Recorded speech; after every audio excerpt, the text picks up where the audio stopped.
So here we have an order that's been built on the EquipMySchool Procurement Portal, and we are finished with our building process. We are happy with the content and we need to submit it to our head of department, to our line manager for their review. The button we're looking for is up here in the top right hand corner, the yellow button that is marked Submit for Review. I'm going to press that button, but I got an error. And the error says the value of the items marked as need is over the available budget for this order. And if I look here, I can see that I was issued a budget and I have gone over budget because I have a negative amount remaining to spend. There are a couple of ways to fix this.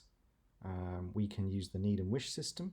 I can bring this order back into budget by switching one item or some items away here.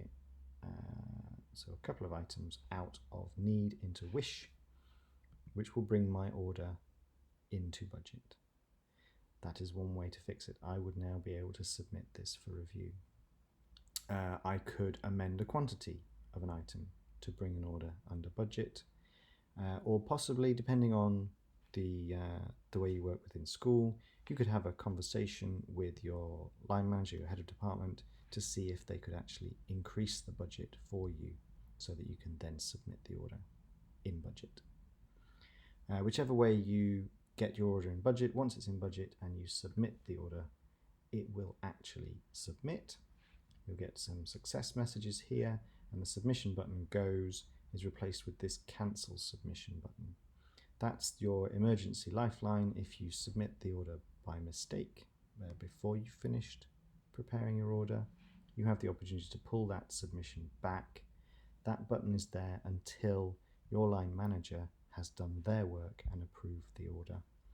So you can cancel it at any time. I'm going to cancel it to show you what that looks like. Here it's come back to me. I can make changes again, and I can once again submit the order after I've made my changes. A little bit confusing here. This status goes to rejected. Please don't worry about that. If you can make changes and you can submit it, the order is still for you, for your action.